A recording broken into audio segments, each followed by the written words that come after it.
Bom dia para você. Quero te desejar boas-vindas a mais uma aula a respeito do livro que nós estamos estudando esse ano.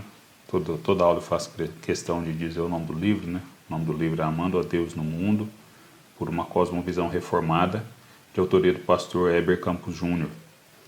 E nós estamos estudando esse livro esse ano. Semana passada a gente foi até a metade do capítulo 10 do livro. E o título do capítulo é Para Vencer o Mundanismo.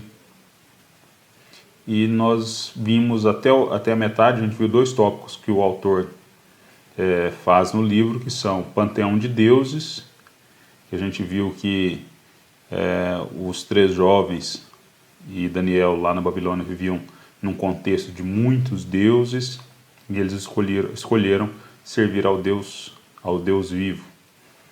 E também na aula do domingo passado a gente estudou sobre conformando-se ao mundo. E a gente terminou essa aula dizendo que existe um custo que devemos pagar se não quisermos adotar os padrões mundanos. Então a gente terminou essa aula no domingo passado e agora a gente vai continuar estudando aí 3 tópicos hoje. Só que são 3 tópicos que não vão ser muito demorados, mas eu queria que você refletisse mesmo, assim, eu imagino que você tenha lido o capítulo 3 do livro de Daniel, e eu queria que você refletisse muito no que a gente vai falar aqui agora. Até a metade do capítulo, até onde nós vimos, a gente viu que eles pagariam um preço. E eu até mencionei no final da última aula que a gente veria hoje que preço foi esse. Eu sei que você leu o capítulo, espero que você tenha lido, na verdade. E a gente vai ver hoje o custo da integridade. Então, qual que é o contexto aqui que nós temos hoje? Vamos relembrar aí. Os 3 jovens judeus, Sadraque, Mesaque e Abednego, notáveis de pé em meio à multidão ajoelhada.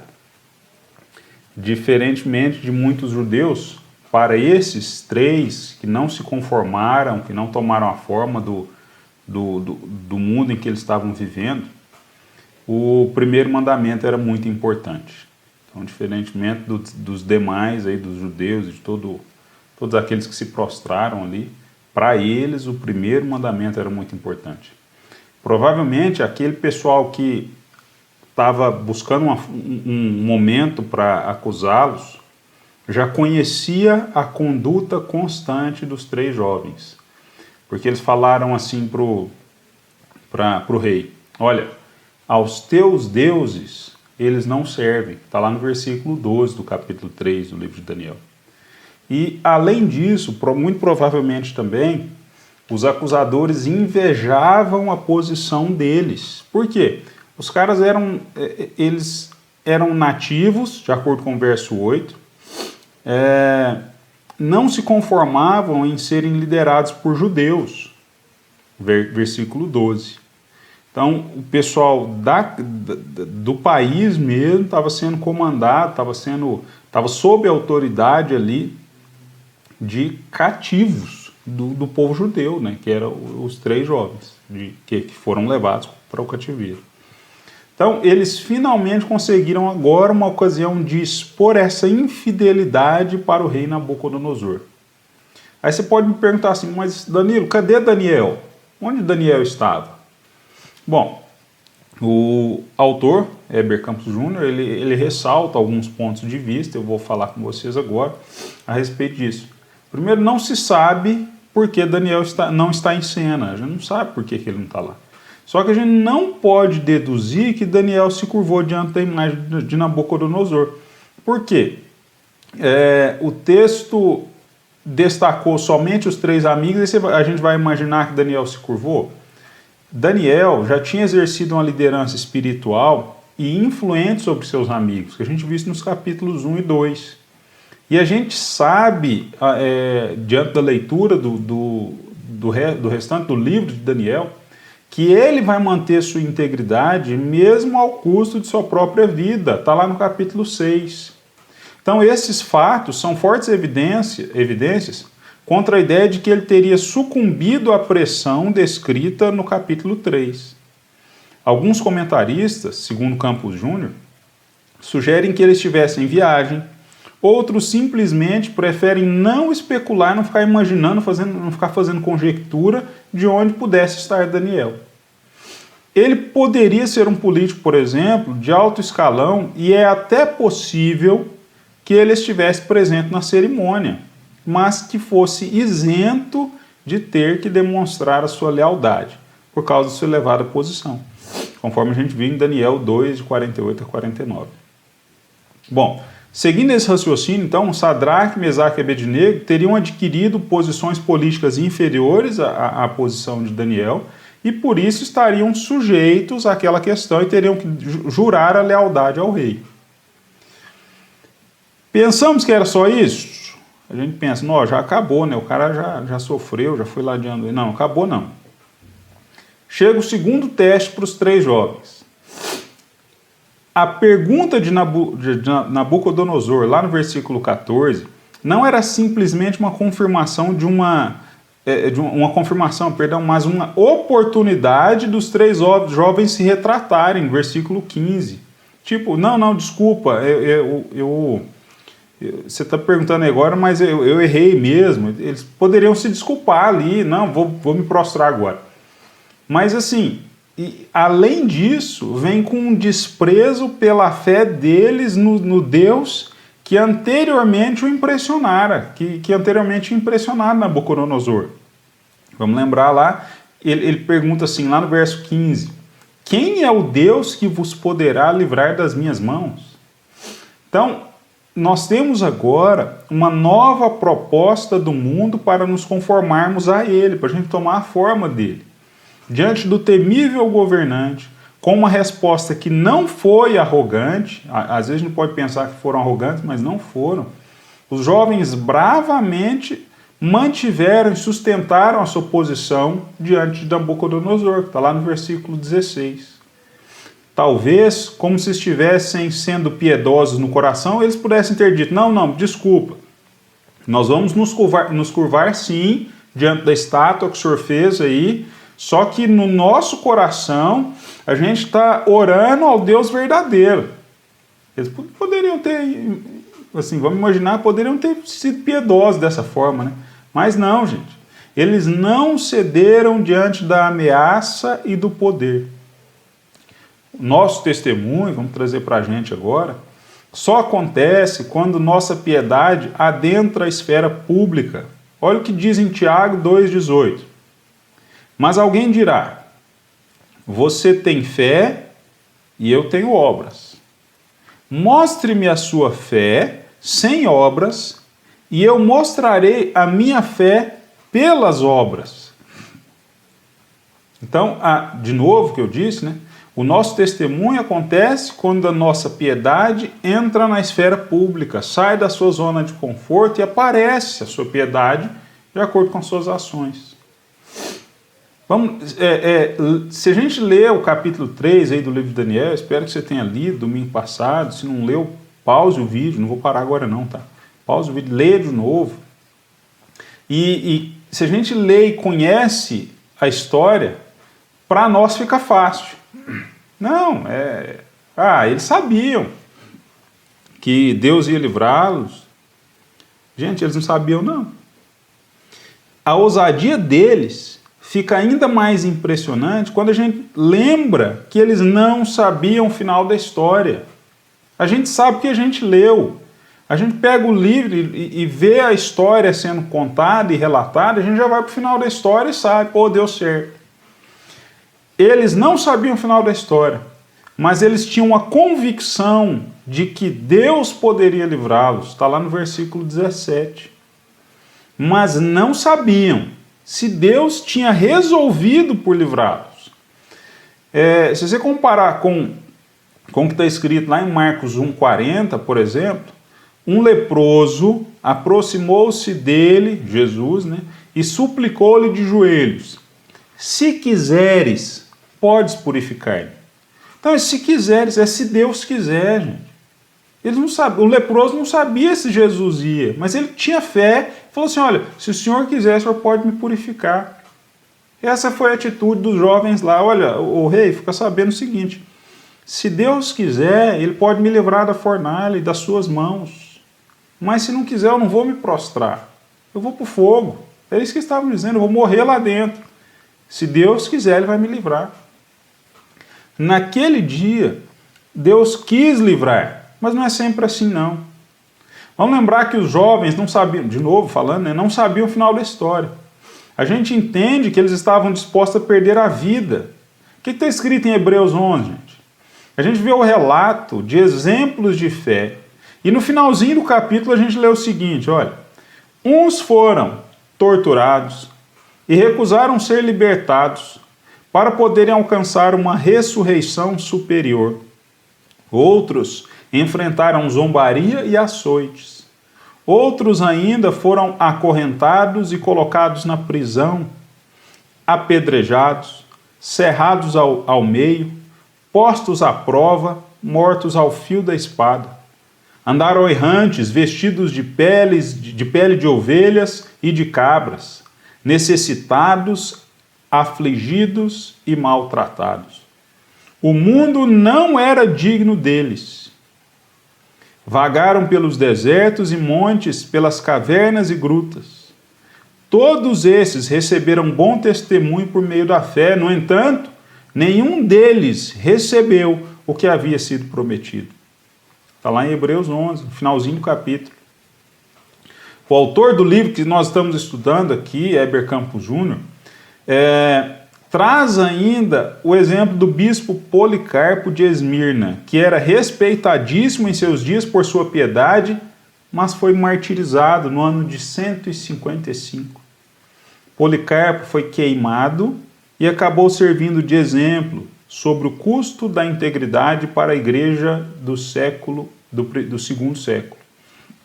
O texto do capítulo 3 de Daniel deixa claro que os três jovens, Sadraque, Mesaque e Abednego, estavam decididos em não se prostrarem, mesmo que isso lhes custasse a vida.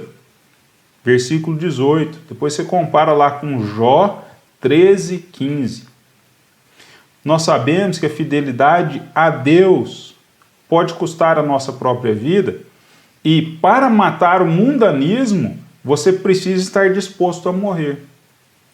Numa luta constante, ainda que não haja morte física, todo cristão sempre tem que morrer para si mesmo, a fim de viver para Cristo.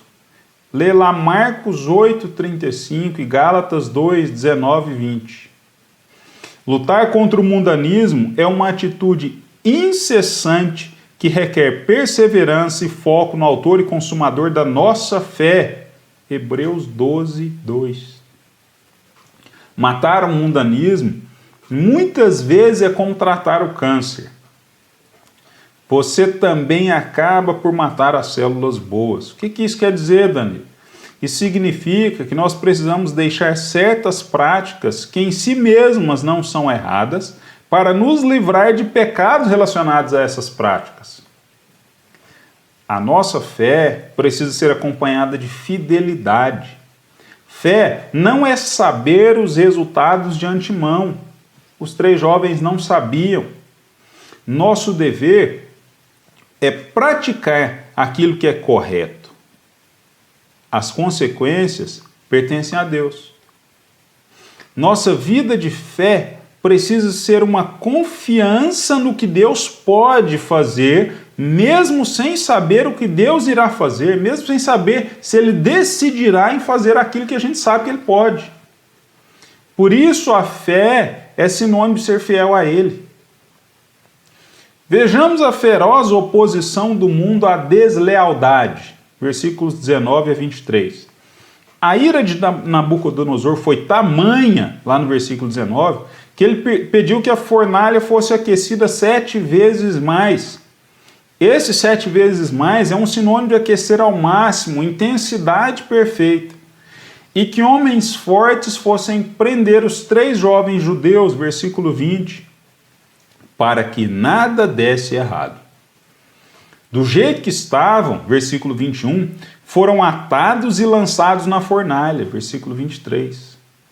A prova de que a fornalha estava sobremaneira acesa é que os guardas que os lançaram lá dentro acabaram morrendo em sua tarefa, versículo 22. A fornalha era um grande caldeirão com uma abertura do lado apenas para colocar a lenha que aqueceria mais o fogo. Era por essa abertura que Nabucodonosor assistia à queima dos insubmissos. Mas eles eram lançados à fornalha pela abertura de cima. Não tinha escapatória, não tinha jeito de fugir daquilo.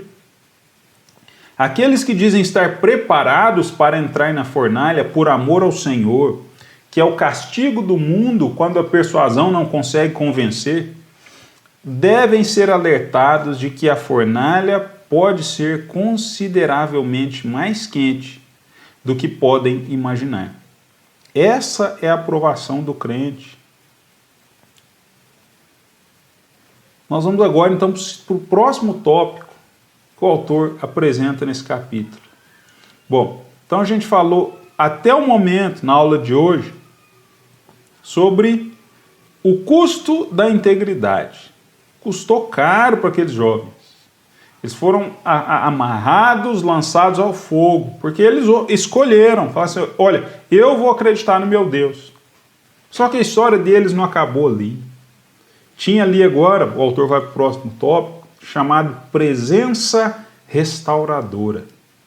Campos Júnior ressalta que o narrador bíblico não está interessado em destacar quanto os três creem.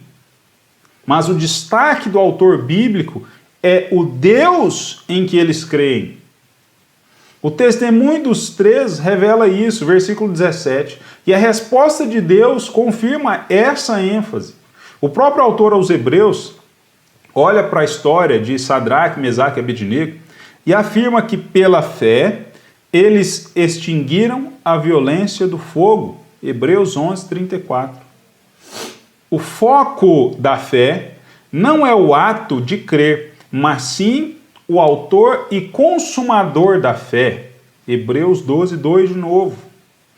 Numa história de fé como essa, a honra não era dos três jovens, a honra é de Deus. Deus é honrado. Daniel 3 conta a história do livramento com detalhes reveladores sobre o nosso Deus, como nós veremos agora. Primeiro, poder genuíno e grandioso em face da realidade e intensidade do fogo. O fogo que matara os guardas, versículo 22, ainda estava poderosamente consumidor quando os três judeus caíram na fornalha. Tanto é que estavam soltos e andando, porque o fogo queimara as suas amarras. Vamos lembrar que eles caíram lá amarrados. Queimou as amarras e nem chamuscou a roupa deles. Versículo 25. A realidade e a intensidade do fogo ressaltam a dimensão do milagre em favor de quem não só não sofreu danos em seus corpos e roupas, os quais nem sequer ficaram com cheiro de queimado, versículo 27. Não teve nem aquele cheirinho de churrasco na roupa deles. Olha o poder genuíno e grandioso de Deus em face da realidade do fogo e da intensidade dele. Segunda coisa, Deus faz questão que sua glória seja vista por homens, assim como a gente vê em João 1,14, até por descrentes. Os governantes idólatras que não temiam o Senhor e que haviam se curvado à imagem de Nabucodonosor viram e testemunharam o poder do Deus Altíssimo, versículo 27. Outros exemplos disso a gente vê aqui também. Jesus orava para que outros entendessem a glória do Pai. João 11, 41 e 42. E afirmou que até as pedras clamariam. Lucas 19, 39 e 40.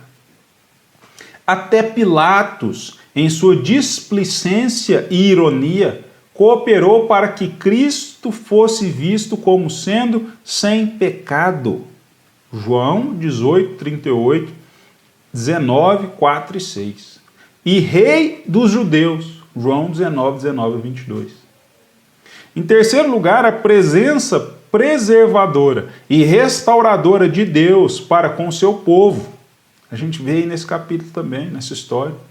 do poder de Deus, da presença restauradora ali com os meninos, com os 3 jovens. Tem um quarto homem. Como um filho dos deuses, segundo o relato do versículo 25 do capítulo 3 do livro de Daniel. A expressão da fidelidade de Deus para com seus seguidores. A linguagem religiosa de Nabucodonosor, um filho dos deuses, versículo 25, e anjo, versículo 28, quis enfatizar o aspecto divino e sobrenatural do quarto homem na fornalha. Embora não possamos dogmatizar, conforme destacado por Campos Júnior, tudo indica que aquele quarto homem era o Verbo ainda não encarnado, uma das manifestações de Cristo, o qual foi visto tantas vezes descrito no Velho Testamento como o anjo do Senhor. Compara com Isaías 43, 1 e 2. Isso significa que Deus honrou a postura dos jovens com a sua presença, a presença restauradora de Deus. O Filho de Deus se fez presente no meio do fogo para lhes preservar e proteger. A presença de Deus é o que nos possibilita vencer o mundo. Afinal, Cristo já o venceu. Lê lá João 16, 33. Cristo é quem vive perfeitamente para que nós sejamos habilitados a lutar contra o pecado e vencer. Santificação precisa ser alimentada pelas vitórias de Cristo, para que nossa luta não seja um fardo maior do que já é. Cristo venceu. Em nossa caminhada nesse mundo, Ele promete estar conosco sempre. Lê lá Hebreus 13, versículo 5, parte B. Isso deve nos confortar. A presença restauradora que estava lá na fornalha junto com os 3 jovens está conosco todos os dias. Jesus nos encoraja com a sua presença para 2 tarefas desafiadoras da vida cristã, que são, primeiro, o evangelismo e consequente discipulado, Mateus 28, 18 a 20, em que o desafio está em apresentar um evangelho escandaloso para quem não ama o Senhor e depois andar com um crente durante muito tempo para lhe ensinar todo o conselho de Deus. Segundo desafio, a disciplina eclesiástica, em que devemos confrontar o pecado, é uma das coisas mais difíceis da vida cristã e ainda assim Cristo nos encoraja a fazê-lo, prometendo estar com todo aquele que exorta corretamente em nome de Cristo. Cristo está conosco sempre nessas tarefas. Ainda que nós não tenhamos uma boa reação das pessoas a quem evangelizamos ou confrontamos, vale a pena fazê-lo porque amar a Deus é mais importante do que a vida. O teu amor é melhor do que a vida, Salmo 63, 3. Isso é, amar a Deus no mundo vale mais do que ser amado pelas pessoas. Mesmo que as pessoas não nos queiram bem, amar a Deus é a coisa mais preciosa que há. Ainda assim, por sua graça, Deus nos preserva um remanescente fiel, até em perseguições. Mas que fique claro que a maneira de Deus nos preservar não é tirando toda a tribulação de nosso caminho. O que a gente viu agora em Daniel 3? Os jovens, a fornalha não desapareceu do caminho deles. O fato deles dizerem ao rei, falando assim, não vou me prostrar diante de você e da sua imagem, não fez com que do nada, não, então beleza, você está certinho, está de parabéns pela sua fidelidade ao seu Deus. Pelo contrário, foram afrontados, foram amarrados. Não, agora então vamos ver, quem é que vai te livrar das minhas... A fornalha continuou lá, eles passaram pela fornalha. Como em Daniel 3, Deus opera o livramento no fogo e não do fogo. Cristo sofreu o abandono do Pai, Mateus 27, 46, para que eu sempre gozasse de sua presença. Ele experimentou o fogo da ira divina e precisou vencer a morte, para que a morte não fosse temida por nós. Sadraque, Mesaque e Abednego preferiram entregar o seu corpo a servirem e adorarem a qualquer outro Deus. Daniel 3:28. Mas não tiveram seu corpo castigado pelo fogo. Cristo, em contrapartida, foi o corpo danificado por obediência ao seu Pai. Tudo bem até agora, mas e daí, Danilo? Como terminamos esse capítulo do livro de Daniel na grande história no livro de Deus? Então vamos ao desfecho. Vamos ver como que a gente termina, que é o próximo tópico que o autor descreve aí no seu livro, chamado O Desfecho. Qualquer pessoa pode apreciar os cuidados de Deus. E Nabucodonosor fica espantado com o Deus dos jovens, Sadraque, Mesaque e Abednego. Tal encanto resultou e resulta em atos de generosidade para com seu povo, versículos 28 a 30. Nabucodonosor declarou respeito ao Deus verdadeiro e premiou os 3 judeus que foram fiéis a esse Deus. Na teologia reformada, esses atos de bondade de descrentes para com cristãos são chamados de graça comum. Deus frequentemente usa ímpios para abençoar seu povo. Quando saíram do Egito, os hebreus foram auxiliados pelos egípcios com presentes. Eles receberam, está lá em Êxodo 3, 21 a 22 e 12, 35 a 36. E eles receberam tantos presentes, mas tantos presentes, que quando os hebreus doaram de tais presentes para fazer o tabernáculo, Moisés teve que pedir para parar. Para, porque já tem demais. Está lá em Êxodo 35, 20 a 29 e 36, 3 a 7. Mesmo quando não se submetem ao caminho de Cristo, os ímpios, por causa da graça comum, são capazes de admirar um povo que zela por sua integridade. A reação da comunidade à disciplina de Ananias e Safira, que a gente vê lá em Atos 5, 1 a 11, revela isso. O povo lhes tributava grande admiração, versículo 13. Não apenas o nome de nosso Deus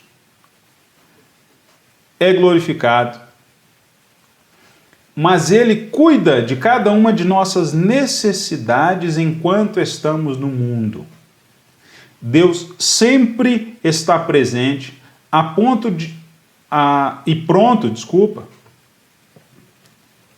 a nos preservar e restaurar, podendo até mesmo usar ímpios para abençoar seu povo. Então, nós não devemos temer lutar contra o mundanismo, porque todo o que é nascido de Deus vence o mundo. E esta é